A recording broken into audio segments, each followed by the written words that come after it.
Waalaikumsalam warahmatullahi wabarakatuh. Dengan siapa di mana Bapak? Dengan Abdi di Sumba. Silakan Bapak, pertanyaannya Bapak.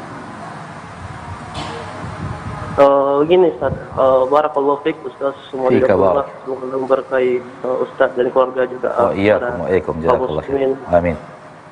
Begini Ustaz, ada satu kasus di keluarga ana, na'udzubillah, mungkin juga suatu asap bagi keluarga ana ini. Ada keluarga ana yang menikah dengan salah orang kafir, di mana keluarga ana ini perempuan, tapi bergaul dengan orang kafir, laki-laki kafir, dan akhirnya dia menikah dengan orang kafir tersebut. Dan keluarga antum berarti muslimah ya? Iya, muslimah. Nah, keluarga antum berarti muslimah, perempuan menikah dengan seorang yang muslimah, atau beliau masih muslim, tapi beliau menikah dengan orang kafir. Nah, terus dari orang tua muslimah ini sangat melarang, bahkan beliau terus menerus berkena air mata, menangis, berdoa kepada Allah agar anaknya berhidayah, tapi sampai hari ini belum Allah belum menjawab doa dari orang tua muslimah ini. Nah. Terus kami sebagai keluarga juga ini berdosa Ustaz, karena kami sudah melarang ini perempuan ini, tapi berhubung saja dengan laki-laki tersebut. Iya.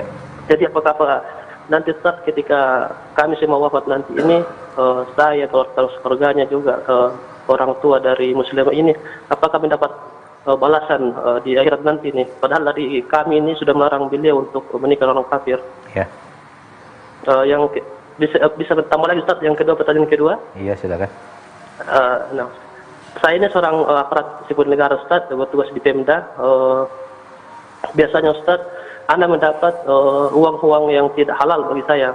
Meskipun dalam prosesnya itu, dalam kebijakan pemerintahan itu bersih, itu halal, tapi dalam segi agama itu kan haram Ustaz, karena kita mencaplok membuat kegiatan fiktif setelah itu untuk mengelabui dana ini, untuk mengambil dana ini. Tapi Anda tidak terlibat langsung Ustaz, cuman karena saya sebagai bagian dari pemerintah juga, saya sering mendapat dana itu tersebut dengan alasannya kita berbagi istilahnya kan. Kalau tidak terima, katanya kamu sok suci apalah ya. Jadi anak terima, tapi Anda sumbangkan kepada pembangunan macam wakaf kuburan dan juga pembangunan jalan dan sebagainya. Anda tidak penggunaan pribadi. Jadi Ustaz, kira-kira apakah saya juga termasuk berdosa dalam ini, artinya membantu dalam kemaksiatan ini, saling tolong menolong dalam kemaksiatan, atau bagaimana Ustaz? Mohon pencerahannya. Jazakallahu khair wa barakallahu fiik. Iya. Barakallahu fiik. Kita mulai dari pertanyaan kedua.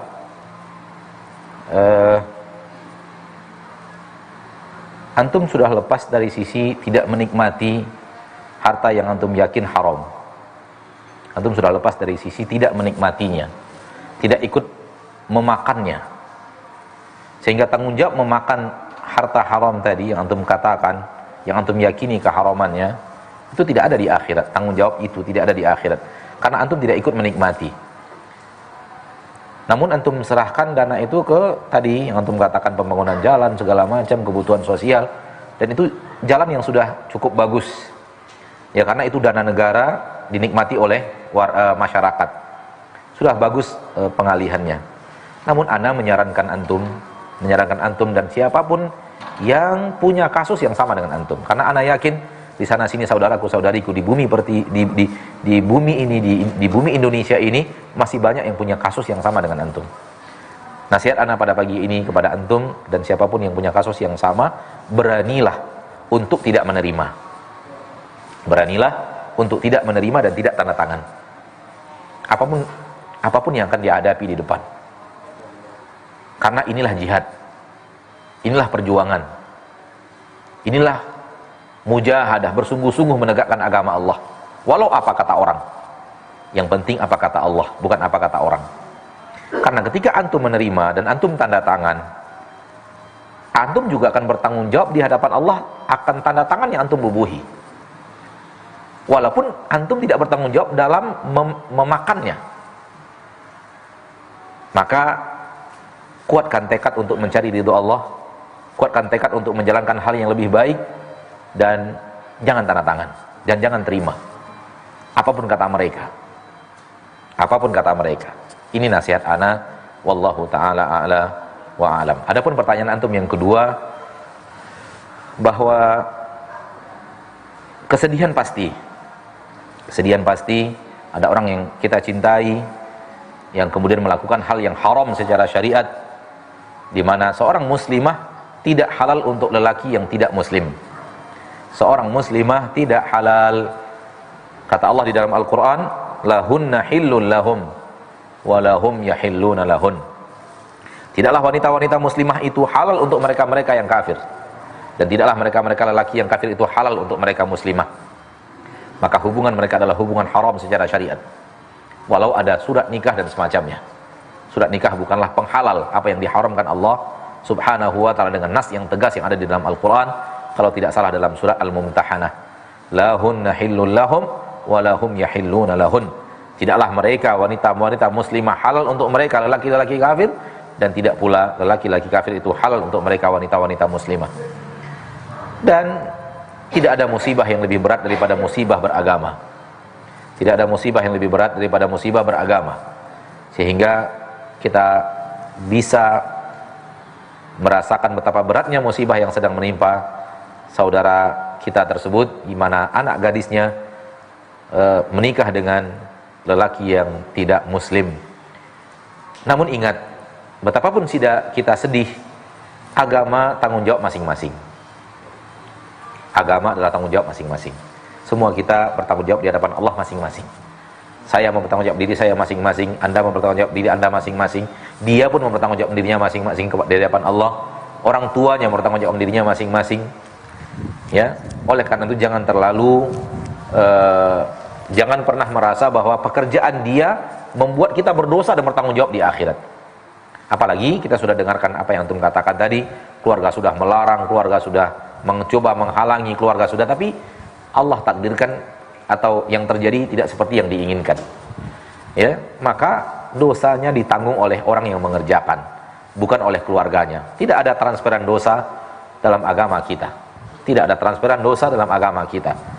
Ya, oleh karena itu maka jangan merasa bahwa kita berdosa. Jangan merasa kita berdosa. Dosa ditanggung masing-masing. Allah berfirman, alla taziru waziratun wizra ukhra, bahwa seorang pelaku dosa dan maksiat hanya tidak akan menanggung, seorang pelaku maksiat tidak akan menanggung maksiat orang lain. Dia hanya bertanggung jawab kepada maksiatnya masing-masing. Ya, maka tidak berdosa apabila apalagi sudah dinasihati, sudah disampaikan dan sudah coba dihalangi namun tidak berhasil dengan izin Allah Subhanahu wa taala juga. Ya, maka dosa adalah masing-masing. Dan di sini ana mengingatkan, sekali lagi ana mengingatkan saudara-saudariku yang punya anak gadis, ya, hati-hati dengan menjaga pergaulan anak gadis kita. Karena tidak mungkin anak gadis kita akhirnya menikah dengan lelaki yang bukan muslim, kecuali juga ada sebab salah kita. Salah dalam mengawasinya, salah dalam mencarikan tempat dia untuk sekolah, salah dalam, ada kemungkinan besar ada kesalahan kita. Ya, soal kemudian dia menikah dengan itu dosa dia, dan kesalahan kita dalam mendidiknya, kesalahan kita dalam membiarkannya bebas mencari sahabatnya, mencari teman bergaulnya. Di sini kita bisa mendapatkan dosa dari sisi Allah. Bukan karena pernikahannya tadi, tapi karena kelalaian kita di saat anak gadis kita bebaskan berteman dengan siapa saja. Anak gadis kita bebaskan untuk bergaul dengan lelaki mana saja. Seandainya itu yang terjadi, ya. Sekali lagi, seandainya itu yang terjadi, maka ada kemungkinan kita berdosa karena lalai dalam mendidiknya, lalai dalam mengawasinya.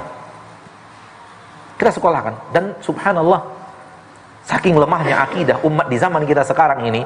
Sekali lagi, saking lemahnya akidah umat di zaman kita yang hidup sekarang ini, kita menyaksikan seorang muslim, seorang muslimah menyekolahkan anaknya di sekolah yang sudah jelas identitasnya bukan muslim.